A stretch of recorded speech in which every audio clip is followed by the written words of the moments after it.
You guys know this, that in the Philippines, we kind of sugarcoat things. In the Philippines, it is a national hobby for us to overthink. And if you're a foreigner dating a Filipina, you know exactly what I mean by this. Those imaginations of ours can be so bad that we think you are doing something behind our backs, even though you're not. It looks like we are micromanaging you and what you are doing. So, when I married a foreigner, I ended up living in multiple countries. And living in those countries was not just about adjusting to a different culture. It was about adapting to a lifestyle I was absolutely not used to, both in the cultural sense and in the domestic sense. It was completely different and foreign to me. Then there's the culture that my husband and I currently have together, and then there is one that we are building based on our future family. Much thought has gone into how we want our family to be, both from his side and my side. And of course, together we are building a new culture within our family, if you can call it that. So there are many things that I have to unlearn or adjust so that our marriage will work and thrive in peace and harmony. However, it's not just me that has to adapt. My husband also adapt, and that's where communication comes in. Straightforward, say it how it is, communication. And this is a trait my husband has that I really appreciate. But of course, as a Filipina, it took me a while to understand why he was like that. It took me time to comprehend that this type of communication helps resolve many issues before they even start. Non-communication is like a cancer. If you cut it out early, the problem is done. And if you let it simmer, it could destroy you. So being married to a foreigner taught me many more things, and I have mentioned them in my previous vlogs. You can just watch it. So anyways, there are things that I have to unlearn or I want to unlearn, not because there's something wrong with me or the way I grew up, but because I want to have a better relationship and a harmonious family. And of course, I also want to have that strong marriage that lasts for a lifetime. So, in this video, I am going to talk to you guys about what those things are, and I'm telling you, as a Filipina, change is quite hard for me because it is ingrained in the way I grew up, and old habits, as you know it, are hard to break, but not impossible, as I can attest to that. First and foremost, I would say that I have to learn how to be non-confrontational and to communicate directly. More on that later. I mean, don't get me wrong, being non-confrontational has some positive points of view, but it actually has negative things to it. Growing up in the Philippines, we are taught not to cause trouble, and as much as possible, you have to avoid confrontation and move on with your day, even though inside of you, you want to explode and scream in their face. And you are taught from a young age to do what you need to do in order to keep and have peace around you. You have to adjust to others and soften your words when you respond, even if it means that they're stepping all over you. But when I got married to a foreigner, it completely changed my point of view about being direct in the way I communicate. And others in the Philippines, they would call it confrontation. And of course, I have noticed it in foreigners as well, that you guys are very kind of confrontational about everything, or should I say direct. And even in simple misunderstandings, foreigners are not afraid to address the issue head on and find a solution. And it made me realize as a Filipina that sometimes confrontations can lead to a better relationship or marriage. So this really boils down to the communication, and I have mentioned it in my previous video that communication is the way to go if you want to have that long lasting marriage or relationship and have harmony and peace. Second of all, one of the biggest things that I have to unlearn is being timid of my own voice. It's kind of like confrontation, but different in a way. Because in the Philippines, we are taught to keep things peaceful, right? To avoid hurting others, not to challenge everybody, not to argue with everybody, especially with those people whom you love and care about. And I was very much like that. And of course, I thought it was normal and okay because, well, hello, that's how I grew up. But when I first started dating my husband, if something bothered me, or maybe he did things that hurt me emotionally because I'm a very emotional person, I would just go to the corner and cry it out, hoping that he won't hear me because I know my husband.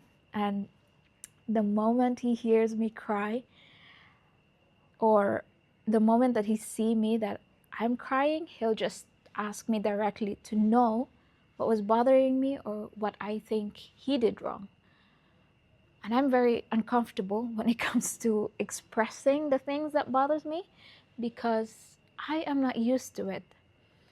And in the beginning of the relationship, I would even think of his directness as something that was rude because why on earth would you ask and put even more pressure on me, more emotional stress, instead of just leaving it out alone, I thought. So in the beginning, there were moments where he'd talk and I'd misunderstand it, not because he was harsh or anything, but because I didn't know how to handle direct communication. And I wasn't used to someone giving me their opinion without them sugarcoating it. And you guys know this, that in the Philippines, we kind of sugarcoat things. Anyways, I just want to clarify again because some of you guys twist my words, especially when I said that when he says things, I go to the corner and cry, blah, blah, blah. You twist my word and put words in my mouth saying that my husband hurt me or yells at me. Just so you know, Paul never ever yelled at me or anything like that because he's not just that type of person, and he's a calm and communicative. Plus, he knows how very fragile I am inside. Anyways, to this day, I still have some issues when it comes to voicing out when something is bothering me because for me, I feel like I am burdening the other person because of something that made me feel sad or I don't know.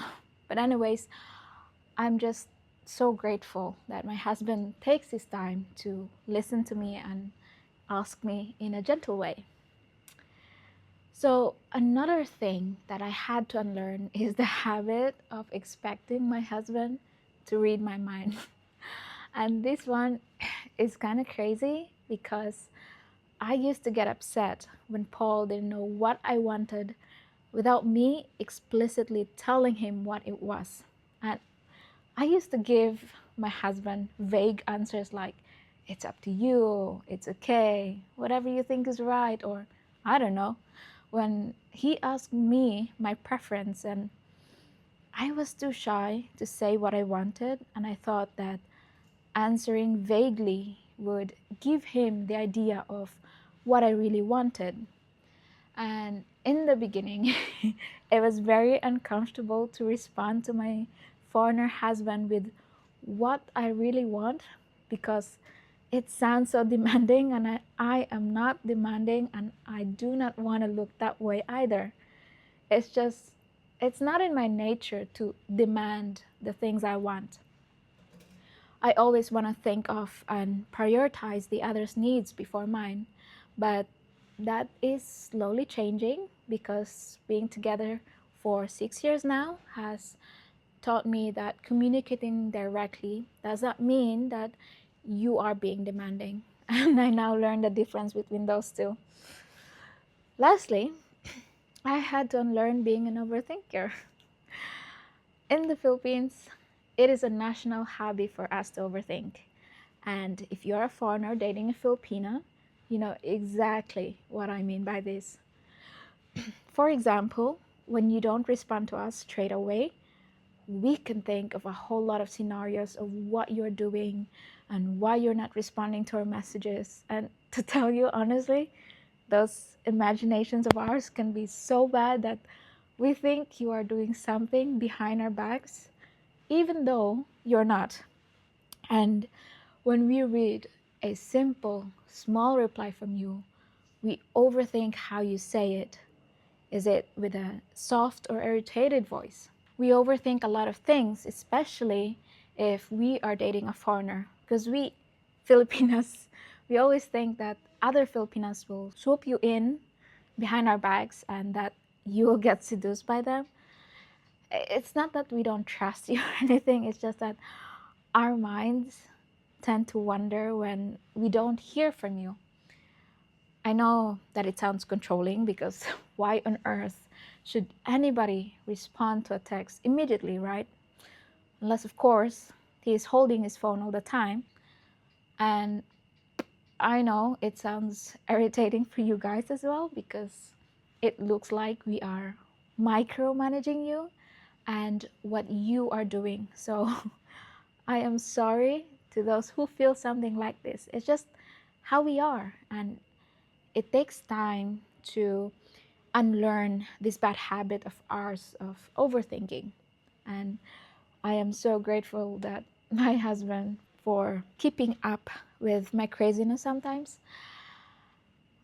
This one was kind of hard to unlearn because it has been ingrained in us ever since we were kids.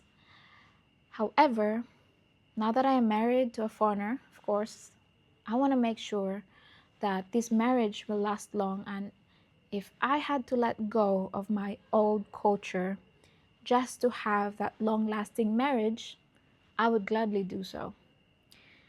And maybe the most important thing I had to unlearn was the idea that love means keeping everything inside. With my husband, I learned that love can be calm, love can be clear, love doesn't have to be dramatic or loud. We hardly ever fight because we naturally match each other's values, humors, and energy, and we handle misunderstanding quickly.